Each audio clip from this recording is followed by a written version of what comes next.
श्री धनलक्ष्मी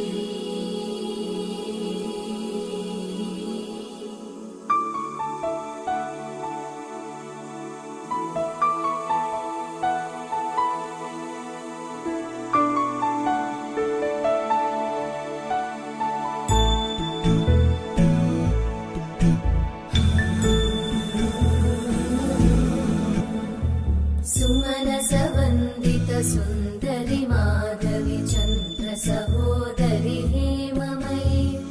मुनिगणवन्दित मोक्षप्रदायिनि मञ्जुळवासिनि वेदनुते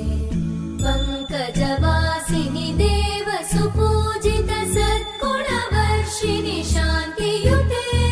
जय जय हे मधुसूदन कामिनि आदिलक्ष्मि जय पालय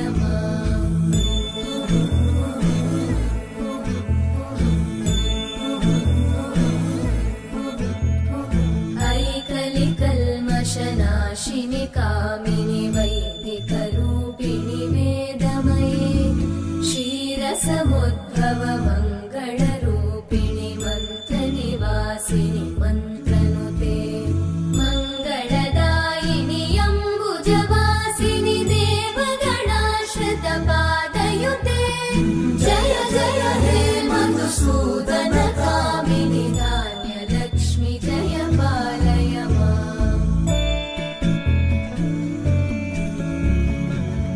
वरवर्णिनि वैष्णवि भार्गवि मन्त्रस्वरूपिणि मन्त्रमये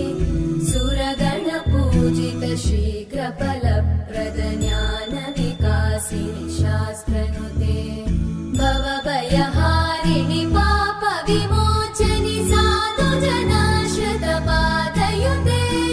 जय जय हे मधुसूदन कामिनि धैर्यलक्ष्मि जय पालय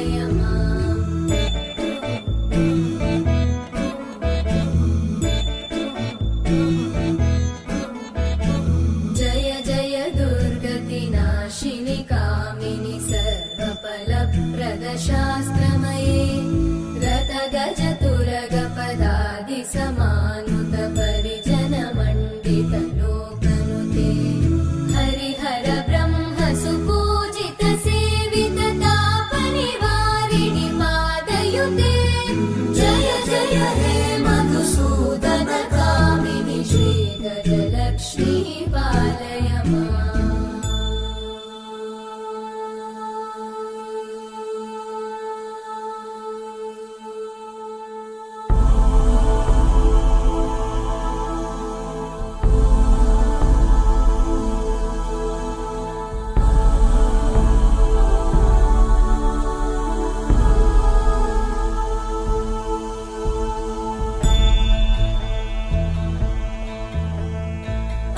खगवाहिनि मोहिनि चक्रिणि रागविवर्धिनि ज्ञानमये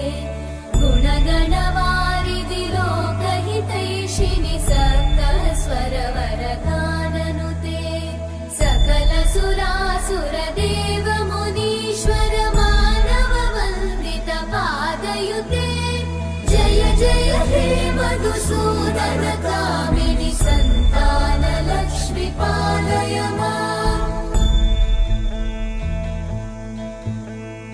जय कमलासनि सद्गतिदायिनि ज्ञानविकासिनि गानमये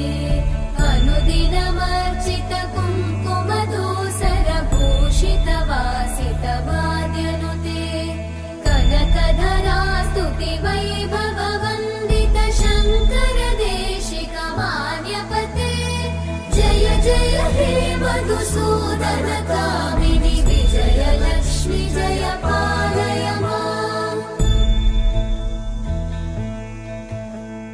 प्रणत सुरेश्वरि भारति भार्गवि शोकविनाशिनि रत्नमये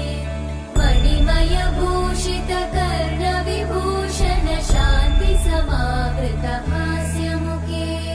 नवनिधिदायिनि कलिमलहारिणि काम्यफलप्रद हस्तयुते जय जय हे मधुसूदन कामिनि